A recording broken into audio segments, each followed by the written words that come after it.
This is a mock interview conducted by ForumIAS Academy at New Delhi. The interview panel includes eminent academicians, retired bureaucrats, and other luminaries. The objective of the program is to acquaint the candidate with the format and expectations of the personality test conducted by UPSC.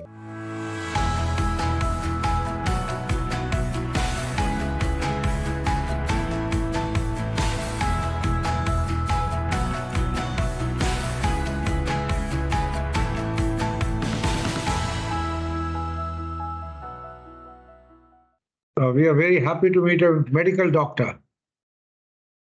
But whenever we meet a medical doctor, we also get a little concerned that should you be doing medical practice or should you be joining government service, public service?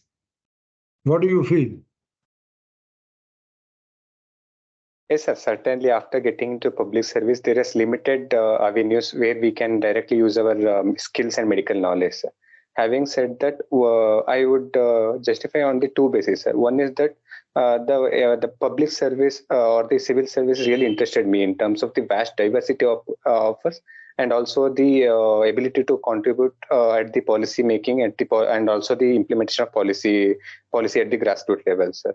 And also at the same time, we can impact a large section of the society. And with respect to the medical, sir, we can there will be ample opportunities starting from the district as well as going to the secretariat level. There will be ample opportunities to utilize my skills and also previous knowledge of my medical science to better the public health, sir. Yes, you're absolutely right. That's what is needed. And particularly in the early years of the service, when you will be serving more in the rural areas, where the public health is pretty bad or inadequate. So I think you can, you're not, MS or anything that knowledge can't be used. The public health knowledge, and as long as you are imbued with enthusiasm, there will be a lot of scope to, even as SDM to work. SDM is the first job which you get, the IAS. You should be able to use it, I'm quite sure. It won't go waste. Having said that, tell me, what's happening in Karnataka politically nowadays? Yes, sir. With respect to right now, we are going to elections. So Karnataka is going to election, and right now the model code of conduct is in place, and every political parties are campaigning to secure to urge voters to vote in their favors. It's the main development presently with respect to politics. And do you think that the electoral law is being observed by the candidates and their parties? You talked about the model code of conduct. Are they observing that in letter and spirit? Yes, sir. Largely, they have been they are observing the model code of conduct, sir. However, there are certain exceptions to this, as we seen from the various reports that the seizure of the cash as well as the free gifts that were set aside were seized in a large amount. Even before the model code of conduct was implemented, there was large seizure of cash, which exceeded what was seized in the previous assembly elections, sir. Yes, sir. So largely they are following the code of conduct. Still, this money power still remains. So for whose job is it to ensure that there is strict compliance? Because there is either compliance or there is indulgence. And then there is no limit to how much indulgent you will be required to become. Who is to do that?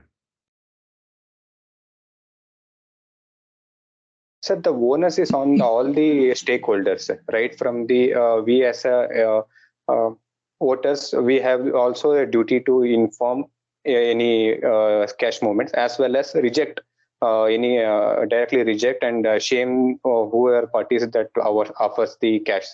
And second one is that the political parties itself, they have to be matured enough and should be they should fight the election based on their development agenda and the proposals rather than indulging in money power, sir.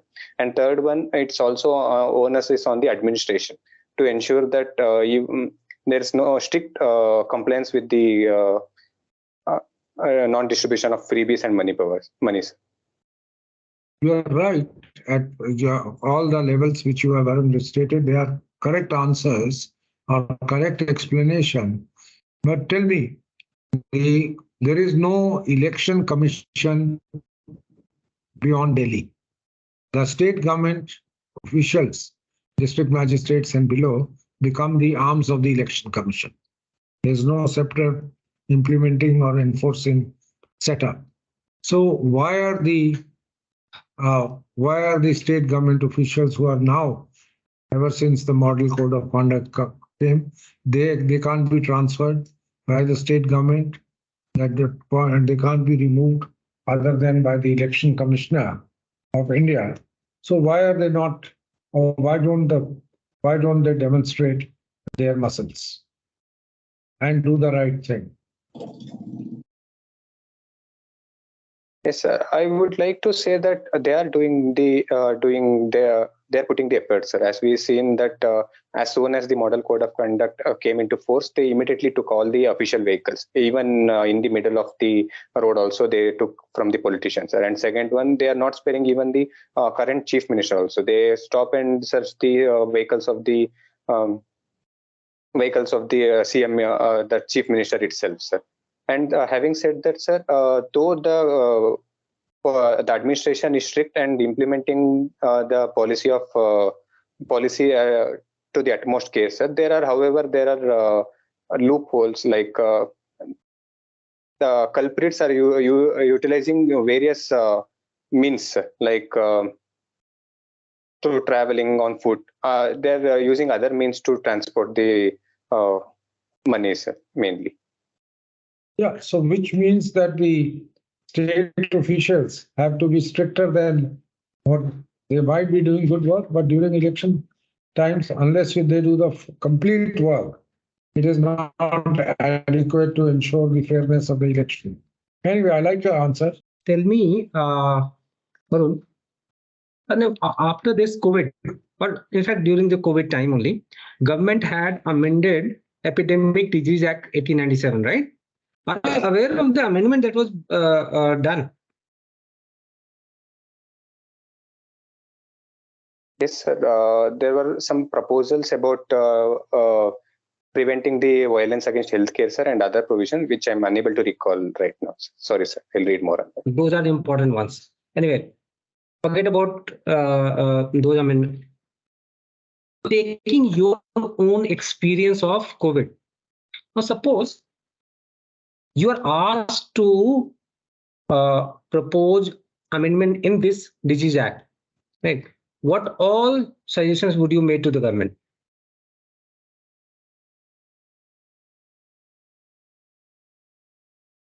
So the Epidemic Disease Act, it's a colonial era law, so, having implemented in the 19th century.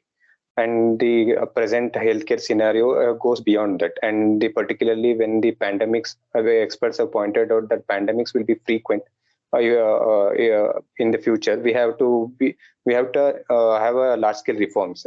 And with respect to the modifications, sir, I would like to add that there should be strict duty on the hospitals and the doctors to notify the diseases or any abnormal presentation in the community, sir. And second one is that more power should be given at the state and center level to prevent the transmission. For example, sir, during the COVID to implement the lockdown, rather than we use the social security rather than the health aspect. These are the few things I can think right now, sir. What steps would you take to improve the mortality rate in your district?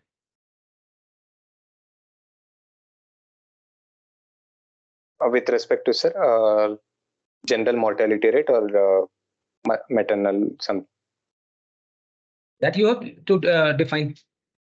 Yes, with respect to maternal mortality rates, sir, especially in Karnataka, it's What are the fairly different kind of mortality rates that you would define, or would you focus at? maternal mortality rate, infant mortality rate, neonatal mortality rate, under 5 mortality rate, and also the stillbirth rate and the death rates. Yeah, now tell me. So, with respect to maternal mortality rate, yeah,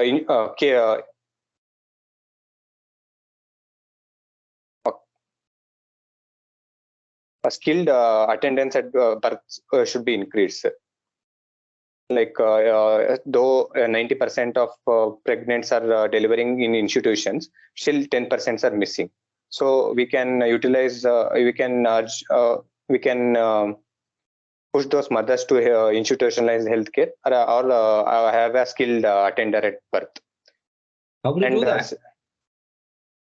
Through utilizing the services of ASHA to create awareness, and also regular messaging at the through the media. Shouldn't you first try to register those pregnant women? You should have first idea about who all are pregnant, right? Yes, sir. Next. And yes, first is registration, and then the like health promotion, urging them to come to healthcare, utilizing the means of ASHA and all. Third one is that to improve the healthcare quality, where particularly deaths have occurred, especially maternal deaths have occurred, there would be a regular audit to identify the cause. Like it's currently happening also, sir. If any maternal death occurs in any hospital, there will be a committee formed to assess the cause and where all can be improved.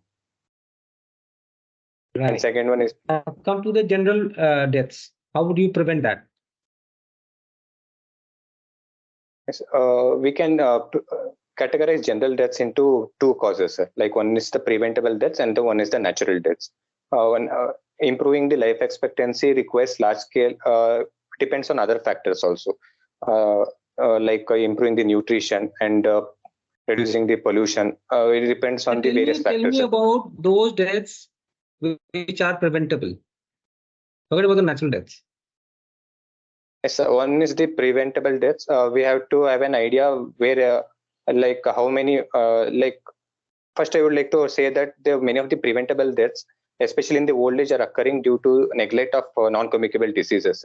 So in a particular district, we should have an idea how many people are suffering from the non-communicable disease, which should include which are the major non-communicable diseases causing deaths. It's mainly the strokes, stroke and the complications of diabetes, like kidney diseases, and also the cancers. And cancers, hypertension, stroke, diabetes, and related complications. These are the main. Hypertension, strokes are both correlated. Third is diabetes. What is the fourth one? Cancer, sir. Right. First is cancer. Second is your hypertension. Third is diabetes. What is the fourth one?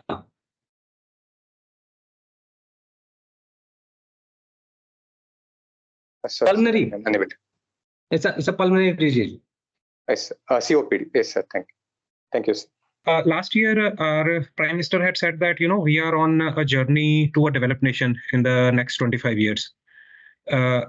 And most of the discussion that is happening in this front is mostly on the economic parameters, per capita income or in terms of the size of the economy. But when we talk about developed economies, it's not just limited to only the economic aspects. There are, the human development factor is also there. So in your assessment, where do you think we stand today in terms of, these parameters, say life expectancy or mortality rate? How big is the gap? And do you think that our health system is geared that we can plug this gap in the next 25 years? Give me your objective assessment. What are the parameters you are considering and how do you think that, we are geared to achieve that status? Yes, sir. Objectively, like if we consider life expectancy at birth, it's almost 70.1, sir, as per the 2022 World Bank, where the world like developed countries average is 72 to 74. We are already reached 70 marks, sir. And second one is that. Don't you think it is higher? It is 75 plus. If we talk about EU or the US or Japan. Yes, sir. It's almost. Is it below 75 or it is above 75? Not exactly sure, sir, but it's around 74, I thought. Okay. Okay. So you think that in terms of life expectancy, we can plug the gap? Yes, sir. Okay. Okay. About other parameters? With respect to other parameters, like especially the maternal mortality rate, which stands around 113 in present, and also the infant mortality rate, which stands around 28. How about whereas nutrition? How about undernutrition? I mean, I can also think that in MMR also we have made very good progress, but I think the biggest gap right now is in the terms of nutrition. On hunger index also, although there is a controversy, but still, even if we take that with a pinch of salt, we are not doing very well in terms of nutrition. So how do you think we can improve that? Yes, currently with respect to the undernutrition, like wasting and stunting, we almost have a quarter of the stunted children are in India currently. It's certainly India has a long way to go. And also the government is actively taking steps in terms of the Poshan Abhiyan and also through the previous schemes like ICDS and through Anganwadis.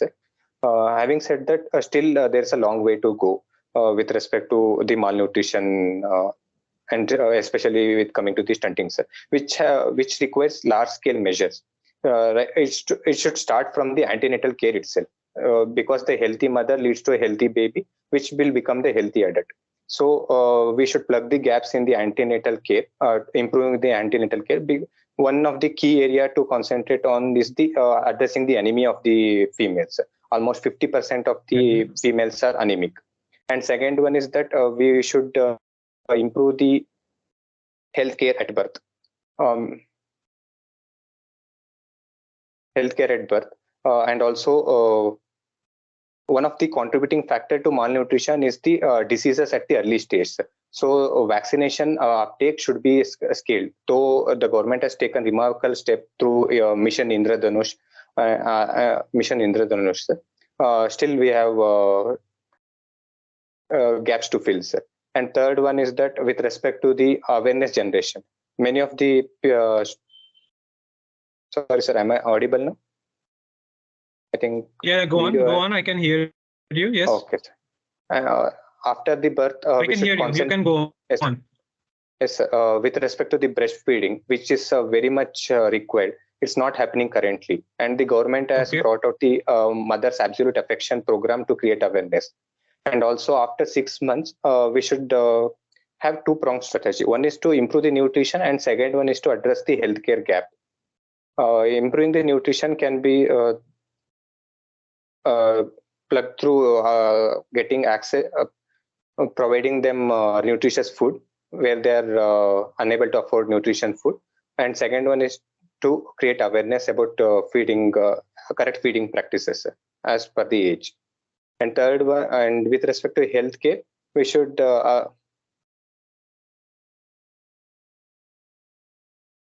yes, please go on. You are audible. Okay, sir. With respect to the healthcare, sir, we have to improve the healthcare with respect to the 5 years population, up to 5 years of age, 6 to 5 years. Basically, what you are saying is that all the interventions are required at the early stage in the under 5 or child age. Very right. So those were some very, very good, pointed suggestions. That's all from my side. So you like listening to devotional music? Yes, sir. Okay. Who is the father of Carnatic music? It's mainly the Purandar Dasa, sir. Okay. So can you tell us something about the father of Carnatic music? Yes, Purandar Dasa composed numerous compositions in Kannada, sir. He used to sing these verses while going through the streets and all, which helped in very almost every household imbibed this dasa, we term it as dasa sahitya. And also he was he belonged to a monastic order of dasas, they advocated complete devotion to Vishnu. Okay. Can you quickly tell 2 to 3 differences between Carnatic and Hindustani music? Yes, the Hindustani music mainly originated on the northern part of Karnataka, northern part of India, whereas this Carnatic music are raised from the southern part of India, especially around Tamil Nadu, Andhra Pradesh, and Karnataka region. And second one is that the Hindustani music had a Persian influence and other influence, whereas the Carnatic music there is no such influence. And in the Hindustani music, there is ample scope for improvement, whereas in the Carnatic music, there is strict adherence to rules. And with the fourth one being that equal importance is given to instrumental as well as vocal in the Hindustani music, whereas vocal is given more prominence in Carnatic music. So with respect to this improvisation, don't you think that in Carnatic music also there should be scope for some improvisation? It would give the present generation also a chance to add something to the music. Yes, there should be allowed for improvisation, sir. But having said that, I have no further knowledge, especially with respect to the Carnatic music and the intricacies. So I will not be able to comment much on that. Sorry, sir. Okay, so my last question. As a doctor, the value of empathy and compassion is of utmost value. So how would you bring that value into administration?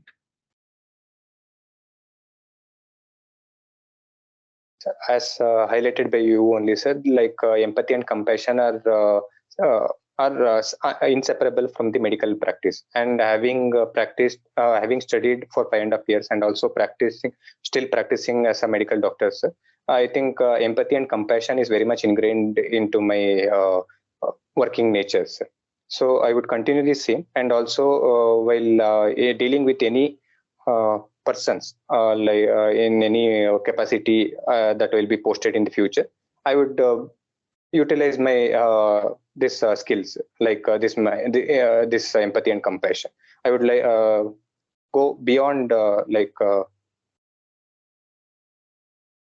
yes, I would okay, very much. Thank you.